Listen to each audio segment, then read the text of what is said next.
पयंबर हो नहीं सकता, मिसाले मुस्तफ़ा कोई पयंबर हो नहीं सकता, सितारा लाख चमके महरे अनवर हो नहीं सकता, और कोई हो मुत्तकियो आलिमो जाहिद जमाने में, कोई हो मुत्तकियो आलिमो जाहिद जमाने में, मगर आले मोहम्मद के बराबर हो नहीं सकता, मगर आले मोहम्मद के बराबर हो नहीं सकता।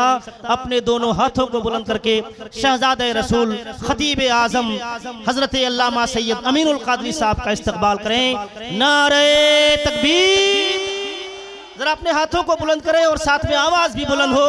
नारे रिसालत, नारे हैदरी, नारे हैदरी, नारे हैदरी। फैजाने हुजूर अशरफुल औलिया सैयदी सरकार ताजुल औलिया हजरत अल्लामा सैयद अमीनुल कादरी साहब किबला।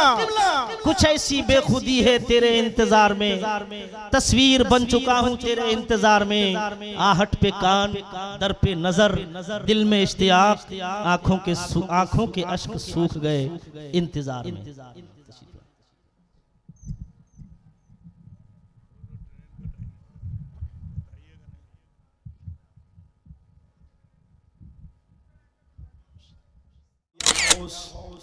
जो तेरा तिफल है कामिल है या गौस, तुफैली का लक़ब वासिल है या गौस, तेरा जर्रा महे कामिल है या गौस, तेरा कतरा महे साइल है या गौस, तेरा कतरा यमे साइल है या गौस। तू अपने वक्त का सिद्दीक़ अकबर, गनीयो हैदरो आदिल है या गौस, हजारों ताबई से तू फजूतर, ये तबका मुजमलन फाजिल है या गौस। वो क्या जानेगा फजले मुर्तज़ा को, जो तेरे फजल का जाहिल है या गौस। हमारा खात्मा बिल खैर होगा, तेरी रहमत अगर शामिल है या गौस। आज की ये महफिल पंडवा शरीफ की सरजमीन पर हुजूरे पुरनूर मुर्शिदे मखदूम हजरत पीर सैयदी अलाउलक पंडवी रहमतुल्लाह अलैह के दयार में हम सब उर्स हुजूर अशरफुल औलिया की महफिल में हाजिर हैं। थोड़ी देर के लिए मैं हाजिर हूँ, इसलिए कि मुझे जाना है, इसलिए कोई तवील गुफ्तगू करने की बजाय हुजूर अशरफुल औलिया की बारगाह में खिराज अकीदत पेश करके जल्दी आपसे इजाज़त चाहूँगा। हुजूर अशरफुल औलिया रहमतुल्लाहि ताला अलैह अल्लाह रब्बुल इज़्ज़त के ऐसे बरगज़ीदा बंदे हैं कि जिनके बारे में हम आग बन करके ये कह सकते हैं कि वो पैदाइशी वली है। उसकी वजह ये है कि मुजद्दिद मियत माजिया इमाम अहले सुन्नत ने हुजूर गौसे पाक के लिए यूं अर्ज किया कि जो तेरा तिफल है कामिल है या गौस, जो आपका बच्चा है वो पैदाइशी तौर पर कामिल है। और लोगों को कामिल होने के लिए पैदा होने के बाद मेहनत करनी पड़ती है, लेकिन गौसे पाक के घर में पैदा होने वाला बच्चा पैदाइशी कामिल होता है। और वो हुजूर गौसे पाक खानवाद अशरफिया वो है जहां गौसे आजम और गौसुल आलम ये दोनों समंदर मरजल बहरैन के तौर पर यकसा मिलते नजर आते हैं। और अशरफुल औलिया उसी मरजल बहरैन के दुर्रे मकनून हैं, जिनको हम आंख बंद करके कह सकते हैं कि वो पैदाइशी वली है। वाह वाह वाह, सुभान अल्लाह। मैं अपनी गुफ्तगू को अब किसी और तरफ ले जाने की बजाय हुजूर गौसुल आजम दस्तगीर शेख अब्दुल कादिर जिलानी रदी अल्लाह ताला अन्हु ने एक वली की 12 सिफत को बयान फरमाया। वली कौन होता है, वली किसे कहते हैं, बस 10 से 12 मिनट में मैं अपनी बात पूरी करूंगा। आप वली की पहचान आपको मिल जाएगी, आसानी के साथ आप पहचान सकेंगे कि वली किसको कहते हैं। सरकार गौसे आजम जो विलायत तकसीम करते हैं, जिनके दर से, जिनके घर से विलायत तकसीम होती है, वो इरशाद फरमाते हैं जब तक इंसान में 12 सिफात पैदा ना हो जाए उस वक्त तक वो अल्लाह का वली नहीं हो सकता। नमाजी बन जाए, रोजेदार बन जाए, जाकिर बन जाए, पहाड़ों में मुजाहिदा करे, जब तक 12 सिफात का हामिल नहीं होगा उस वक्त तक वो वली नहीं होगा। आसान 12 सिफात, सरकार गौसे पाक फरमाते हैं अल्लाह अपनी 2 सिफात का उसको मजहर बनाता है। वो अल्लाह की 2 सिफात का मजहर होता है, वो रसूलुल्लाह की 2 सिफात का मजहर होता है, वो सिद्दीक अकबर की 2 सिफात का मजहर होता है, वो फारूक आजम की 2 सिफात का मजहर होता है, वो उस्मान गनी की 2 सिफात का मजहर होता है, वो मौला अली की 2 सिफात का मजहर होता है। गौसे पाक ने रसूलुल्लाह के बाद और खुदा के बाद चारों खुलफाए राशिदीन की सिफात का मजहर उसको करार दिया। इससे पता चला ना राफजी वली हो सकता है ना नासबी वली हो सकता है। विलायत अगर कहीं होगी तो सिर्फ और सिर्फ पीवर अहले सुन्नत व जमात के पास हो। इसलिए कि नासबी के दिल में मौला अली के लिए मोहब्बत नहीं है और राफजी के दिल में शेखैन के लिए मोहब्बत और उल्फत नहीं है, तो ना विलायत वहां नजर आती है ना विलायत यहाँ नजर आती है। अगर विलायत कहीं नजर आती है तो सिर्फ और सिर्फ अहले सुन्नत व जमात में नजर आती है। हुजूर गौसे पाक रज़ी अल्लाह ताला ने इरशाद फरमाते हैं कि जो 2 सिफात का मजहर वली होता है वो अल्लाह रब्बुल इज्जत की 2 सिफात का मजहर, एक तो वो सिफत सत्तारी का मजहर होता है, वो सिफत गफ्फारी का मजहर होता है। यानी वली वो होता है जो लोगों के ऐब को बयान नहीं करता बल्कि लोगों के ऐबों पे पर्दे डाला करता है। अल्लाह रब्बुल इज्जत सत्तार है, जैसे वो बंदों के ऐबों पे पर्दे डालता है। जब वो किसी को अपना दोस्त बनाता है तो सिफत सत्तारी का उसको मजहर बना देता है। वो लोगों के ऐबों को बयान नहीं करता बल्कि लोगों के ऐब पे पर्दे डाला करता है। और इस मिंबर पर अभी आपने अपनी आंखों से देखा कि अल्लाह अकबर अपने मुरीद को मना किया गया और जब उन्होंने तवज्जो न की तो झिड़की दे करके बताया गया कि अल्लाह वालों की शान क्या है कि यहाँ पर्दे नहीं उठाए जाते बल्कि पर्दे डाले जाते। नारे तकबीर, हाथों को उठा करके नारे रिसालत, नारे हैदरी, सुभान अल्लाह सुभान। जब ताजुल औलिया की पर्दा पोशी का ये आलम है तो अशरफुल औलिया की पर्दा पोशी का आलम क्या? वाह वाह वाह वाह वाह वाह वाह, सुभान अल्लाह सुभान अल्लाह। सिफत सत्तारी का मजहर होता है।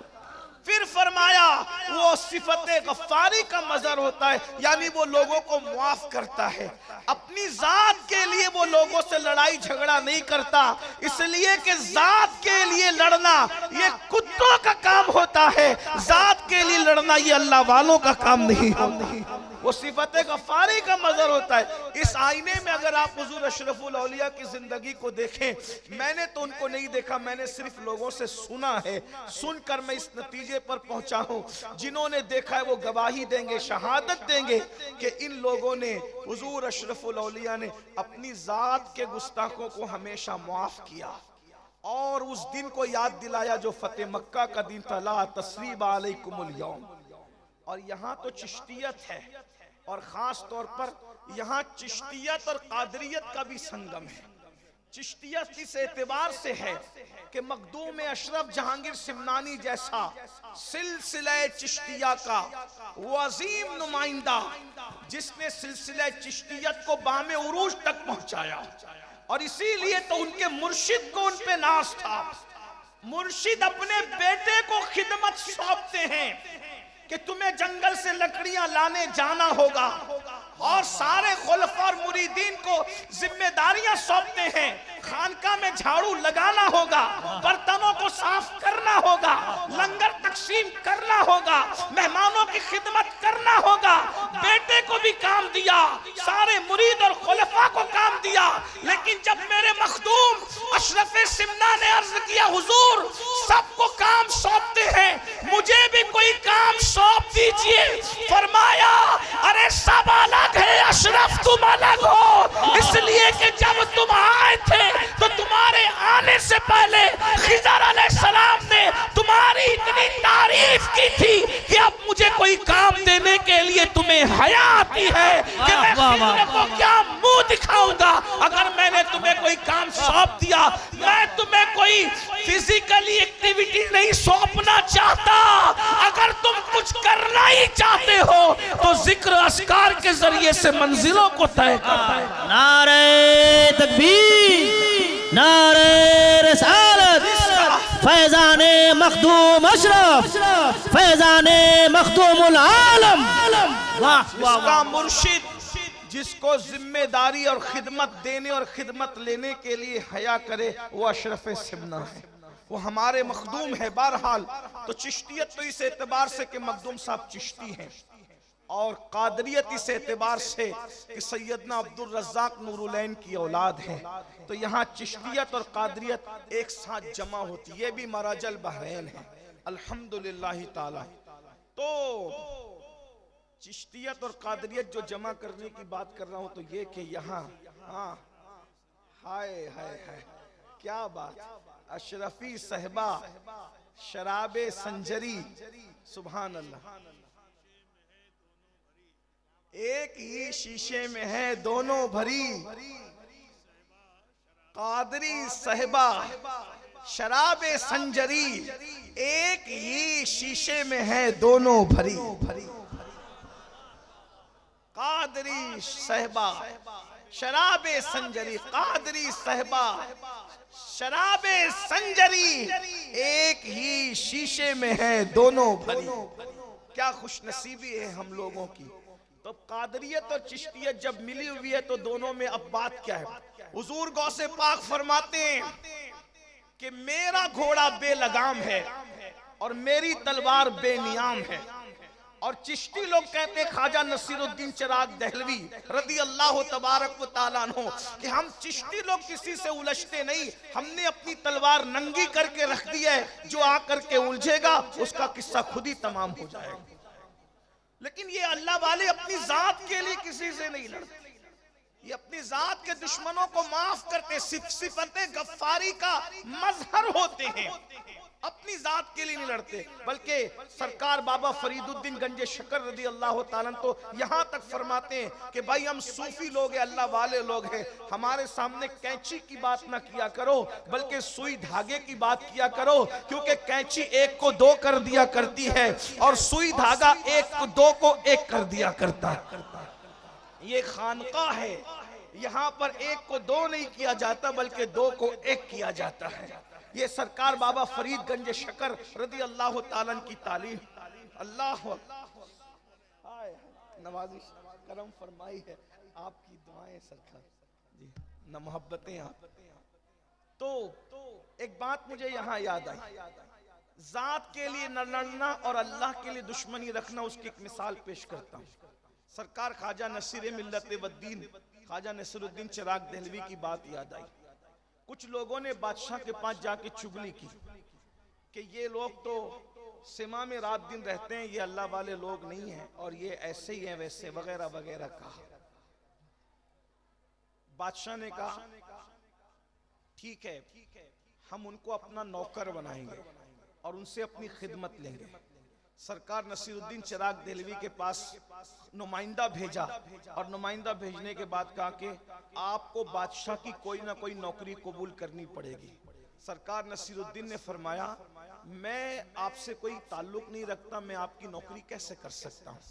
कहा अगर आप नौकरी नहीं करोगे तो मुश्किल उठाओ। कहा मैं हर मुश्किल उठाऊंगा। सीरत निगार लिखते हैं ये सीने की जो हड्डी होती है, इन दोनों हड्डियों में सुराख करके ख्वाजा नसीरुद्दीन चिराग दहलवी को लटका दिया गया कि आप नौकरी करें। सरकार नसीर मिल्लत वद्दीन से मुरीदीन ने कहा हुजूर ये जुल्म पर आया है, आप नौकरी के लिए तैयार हो जाएं, ये जो कहता है आप कर लें वरना ये आपको नुकसान पहुंचाएगा। आपने फरमाया ठीक है मैं तैयार हूं। तो बादशाह ने कहा रोजाना आप मुझे मेरे कपड़े पहनाएंगे और मेरे कपड़े उतारेंगे, ये आपकी जिम्मेदारी। तो ख्वाजा नसीर रोजाना कपड़े पहनाने लगे और कपड़े उतारने लगे, लेकिन बद्दुआ नहीं की क्योंकि अब तक जात तक मामला था, जाती दुश्मनी थी। ये बादशाह को ख्वाजा नसीर से जाती दुश्मनी थी। चिराग दहलवी से। चिराग दहलवी कौन है? ये चिराग दहलवी सरकार अलाउल हक पंडवी रहमतुल्लाहि ताला अलैह, ये इनके पीरो मुर्शिद के पीर भाई है। हजरत अखी सिराज आईने हिंद के पीर भाई हैं। इन दोनों के पीरो मुर्शिद निजाम मिल्लत वद्दीन सुल्तानुल मशाइख ख्वाजा निजामुद्दीन औलिया रदी अल्लाह ताला। जाती दुश्मनी है, हड्डी में सुराख करके लटका दिए गए, लेकिन बद्दुआ नहीं की, माफ कर रहे हैं। उसको कुर्ता पहनाते हैं, कुर्ता उतारते हैं।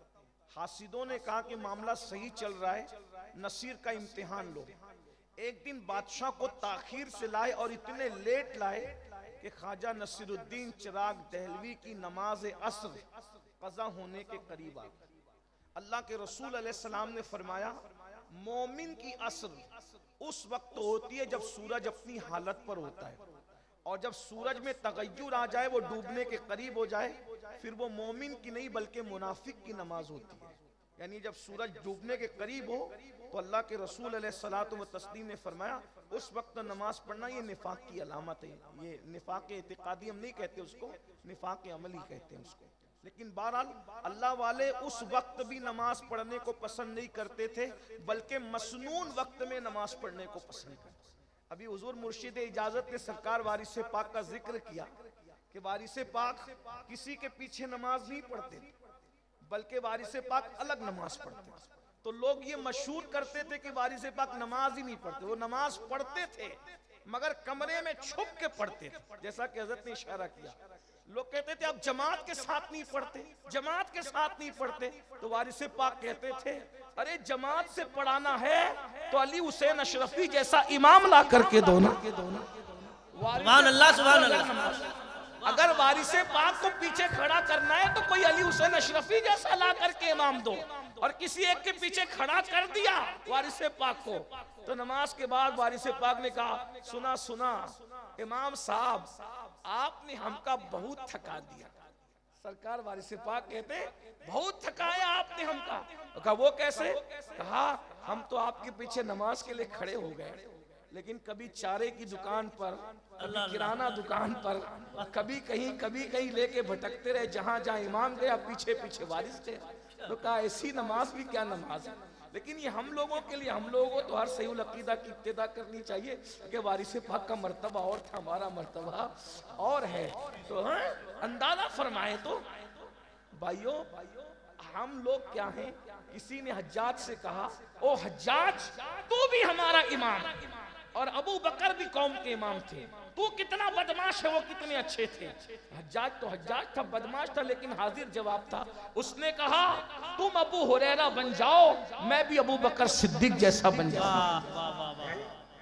जब तुम अबू हुरैरा नहीं बन सकते तो तुम्हें अबू बकर सिद्दीक जैसा इमाम कैसे मिल सकता है? बस मैं यही आपसे कहना चाहता हूं, जब हम वारिस पाक नहीं बन सकते तो हमें भी अली हुसैन अशरफी मियां जैसा इमाम नहीं मिल सकता। सूद खाते रहोगे, हराम खाते रहोगे, औरतों पे बदनजरी करते रहोगे, इसी तरीके से अपनी बेटियों को बाजार और वलीमों में बेपर्दा घुमाते रहोगे, और फिर सोचो कि हमें भी आला हजरत अशरफी मियां जैसा इमाम मिल जाए। तो बात ऐसी है ना, जैसे हम रहेंगे वैसे, जैसे हम वैसे हमारे इमाम, जैसे हम वैसे हमारे पीर, जैसे हम वैसे हमारे मशाइख। अरे तू खुसरो बन, तेरा पीर निजामुद्दीन महबूब इलाही तो है ना। पीर को तलाश करने की जरूरत नहीं, हमने खुसरो बनना है। अगर तू अशरफ सिमना बन जाए तो अलाउल हक पंडवी जैसा पीर होगा। क्या बात है, वाह वाह वाह। अगर तू अल्लाह अकबर कुतुबुद्दीन बन जाए तो तुझे मोइनुद्दीन गरीब नवाज जैसा पीर मिल जाएगा।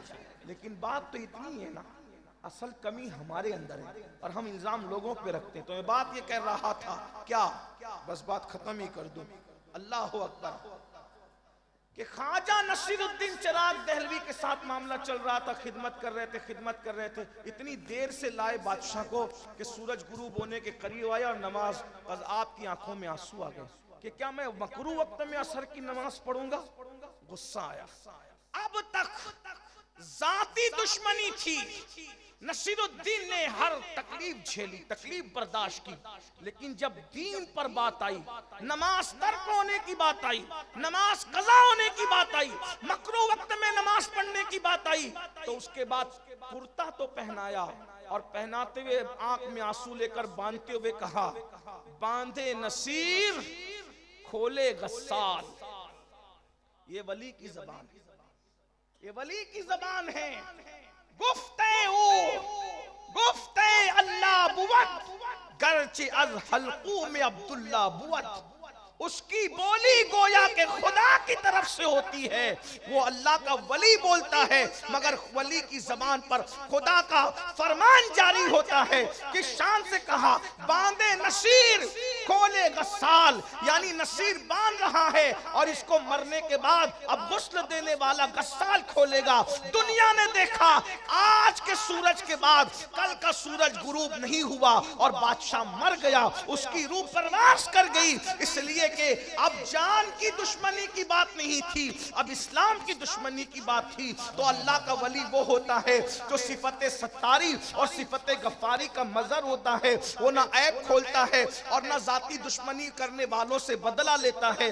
दो सिफात उसमें रसूलुल्लाह की होती है, एक सिफत ये कि रसूलुल्लाह रफीक है उम्मत पर और शफीक है उम्मत पर। तो जो अल्लाह का वली होता है वो रसूलुल्लाह की उम्मत पर रफीक भी होता है और शफीक भी होता है, यानी उसके अंदर चिड़चिड़ापन नहीं होता, वो लोगों को डांटता नहीं, वो लोगों को गालियां नहीं देता, वो लोगों को झिड़कता नहीं, वो अमीर और गरीब में फर्क नहीं करता। रसूलुल्लाह की महफिल में जहां सिद्दीक अकबर जैसे मालदार को पहलू में जगह मिलती थी, वहीं पर बिलाल जैसे गरीब को भी पहलू में जगह मिलती थी। उस्मान गनी जैसे को प्यार मिलता था मालदार को, तो अबू जर गिफारी जैसे गरीब को भी प्यार मिलता था।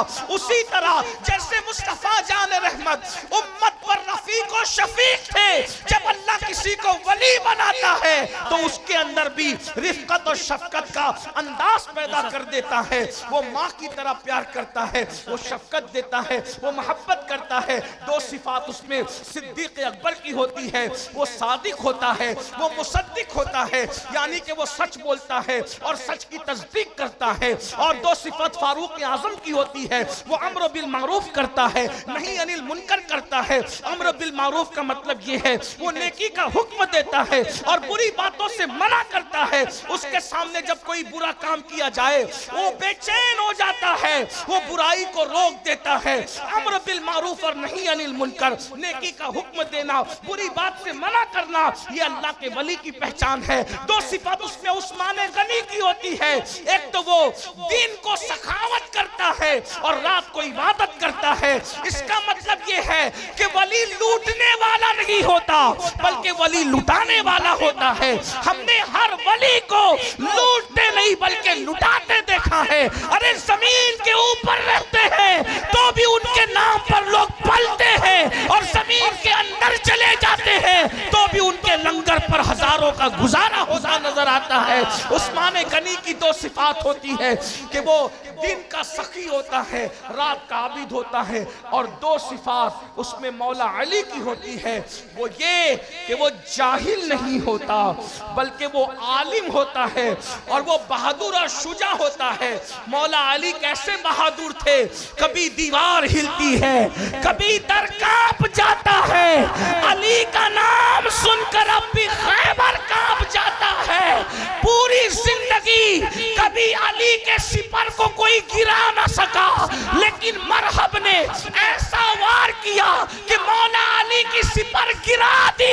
एक दिन अली की सिपर गिर गई, अली ने सजा क्या दी कि उसके खैबर के दरवाजे को तोड़कर अपनी सिपर बना करके बताया, अली से सिपर छीनोगे तो तुम्हारा दरवाजा तोड़ करके सिपर बनाई जाएगी। और उसके बाद जब उखाड़ करके फेंक दिया, 70 लोग मिलकर भी उठा न सके। वाह वाह वाह वाह वाह वाह वाह। फरमाया दो सिफात उसमें, दो सिफात उसमें मौला अली की होती है, वो बहादुर होता है और वो आलिम होता है। अब ये 12 सिफात अगर आपको किसी में देखना है तो दिल दिमाग के दरीचों को खोलकर माजी के झरोके में झांक कर देखो तो आपको अशरफुल औलिया की तस्वीर उभरती हुई नजर आएगी। अस्सलामु अलैकुम व रहमतुल्लाह।